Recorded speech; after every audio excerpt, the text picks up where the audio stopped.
You're not ungrateful. You're awake. This is the Dignity Room, a place that's always yours. Come in.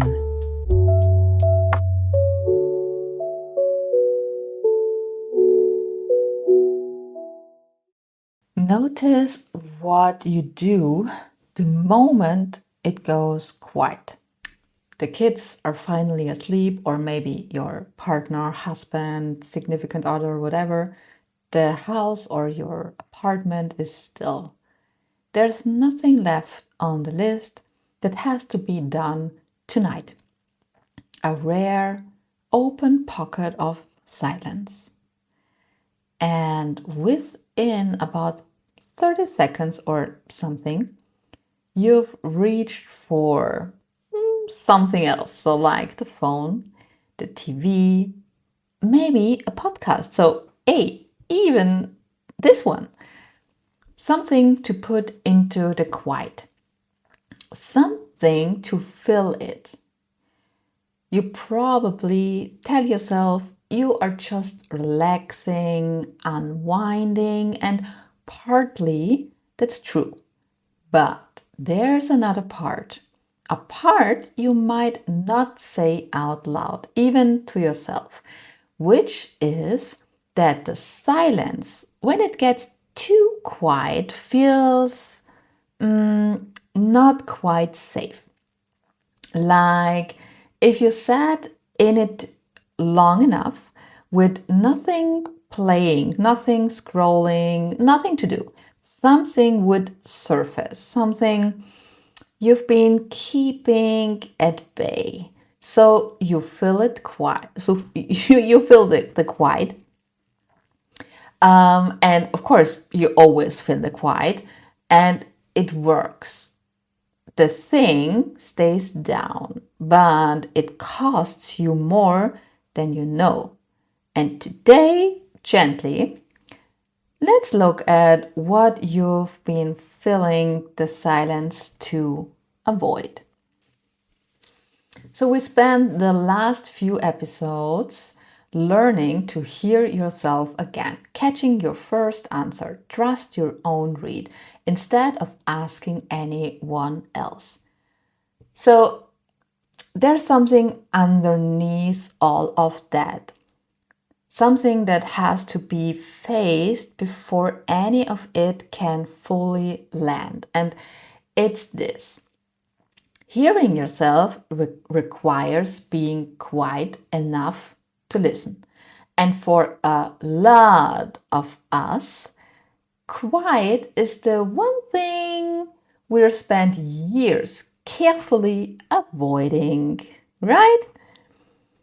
And I want to say something about busyness that doesn't get said often enough. We usually talk about it as something done to us, the demands, load, never ending list, and a lot of it is, but some of it isn't. Some of it we choose, not consciously, but we choose it. We keep ourselves busy because busy is safe. As long as you're moving, doing, fixing, scrolling, you don't have to feel the thing that's waiting in the stillness. And busy is a hiding place. A respectable one, of course. Nobody questions us who's always doing something. In fact, they admire us. So it's the perfect disguise. You get to avoid yourself, and anyone calls it dedication. Today is about what you are hiding from and why meeting it is far less dangerous than avoiding it has become. Okay, let's be honest about what's actually waiting in the quiet. Because the fear isn't of silence itself. Silence is just a room.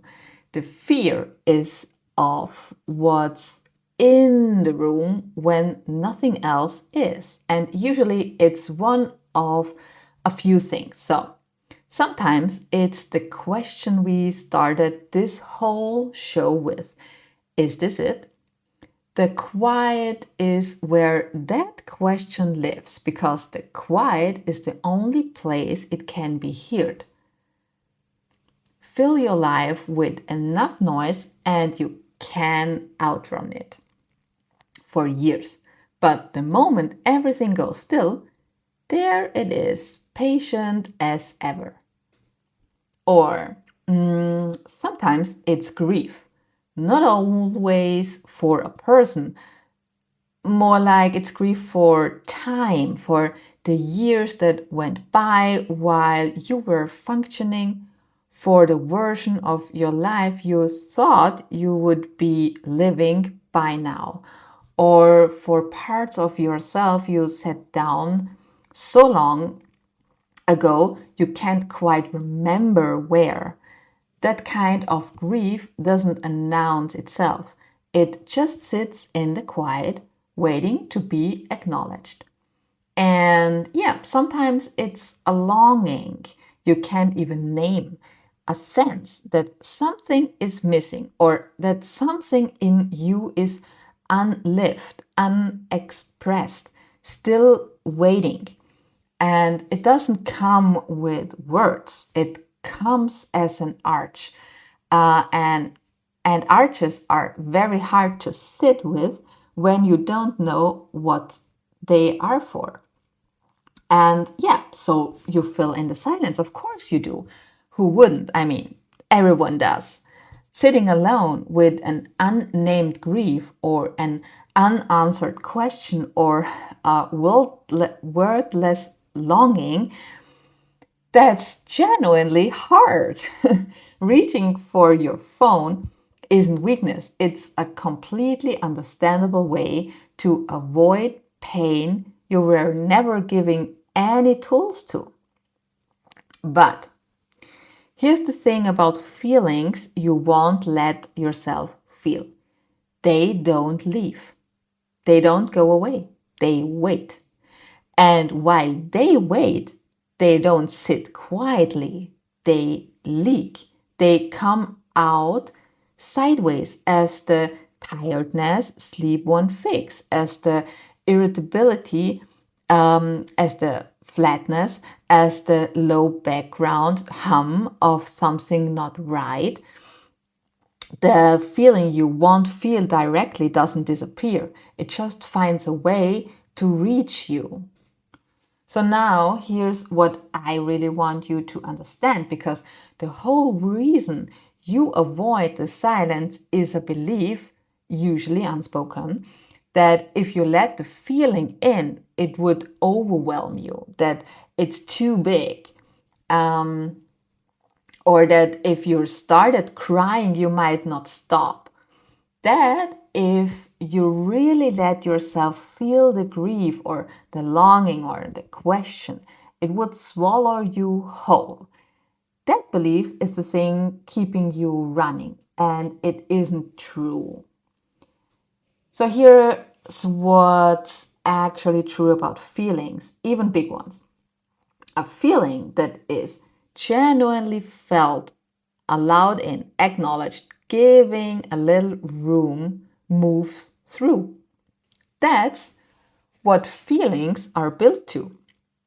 They rise, they crest, and if you let them, they pass, even the big ones, especially the big ones.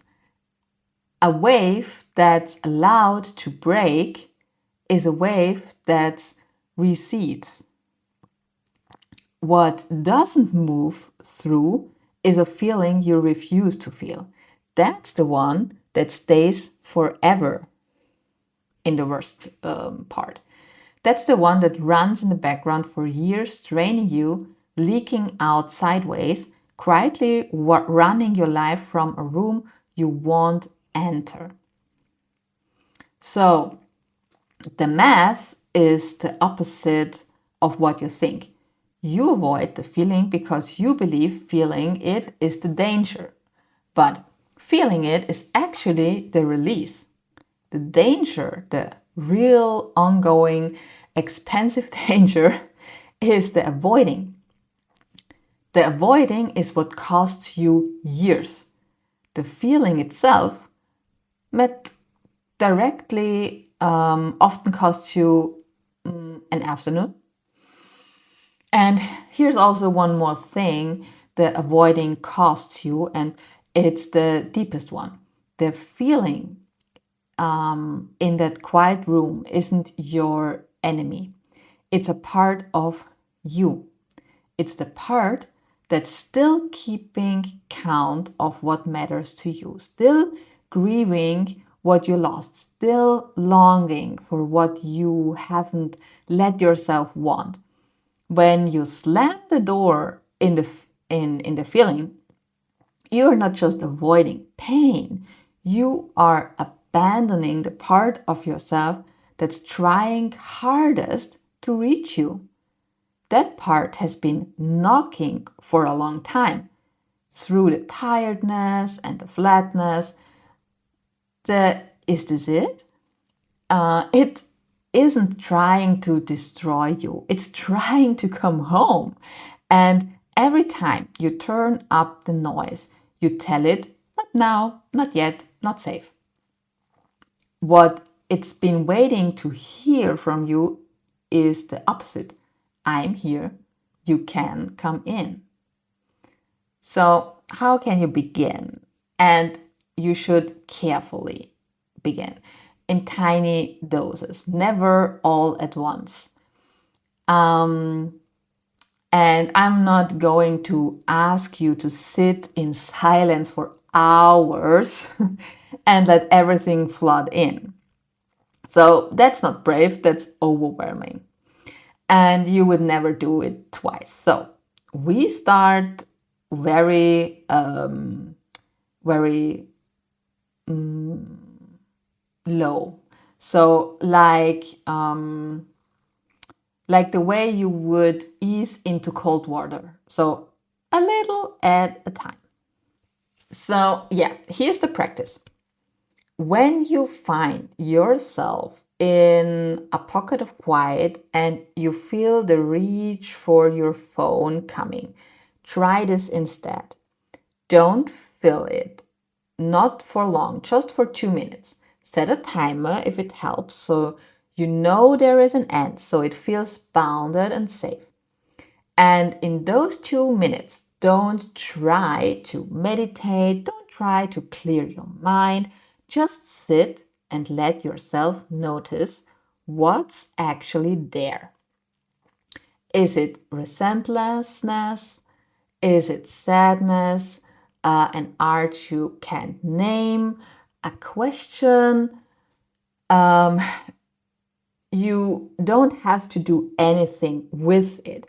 You don't have to solve it or understand it or even fix it. You just have to let it be there in the room with you for 2 minutes. Witnessed, acknowledged. And then the timer ends and you go back to your life. That's it. That's the whole practice. 2 minutes, not running. Here's what you will likely discover, okay? The feeling you were so afraid of is not as enormous as the avoiding made it seem. Things tend to look biggest when behind the door. Often, when you finally let yourself feel a sliver of it, your first thought is, oh, that's it? I've been running from that? The avoidance was bigger than the thing. And some weeks it will be more than a sliver. Some weeks, 2 minutes of quiet, and you will find yourself crying and you won't fully know why. That's okay too. People releases feelings through crying. So this is why crying is so important, because this is one big thing your body can do to release feelings. Okay, so when you have the sense that you want to cry, and you can because you are in a safe space, then cry. Let it flow. You will feel so much better after that, okay? And it's nothing wrong with it. So really do that. When you are crying, okay, when you have these feelings, when you let the feelings flow and let them go out of your body, that's not the practice going wrong, okay? That's the practice working, okay? That's the process is working. That's a wave that's been held back for years, finally being allowed to break and then recede, okay? This is important to, let the things go out of your body. And you don't have to face all of it. You don't have to face it today. Yeah. You just have to stop slamming the door. 2 minutes of leaving it open is enough to start. Okay. We are starting here because the part of you in that quiet room was never waiting to overwhelm you. Okay. She was only ever waiting to be let back in. And this is the important thing.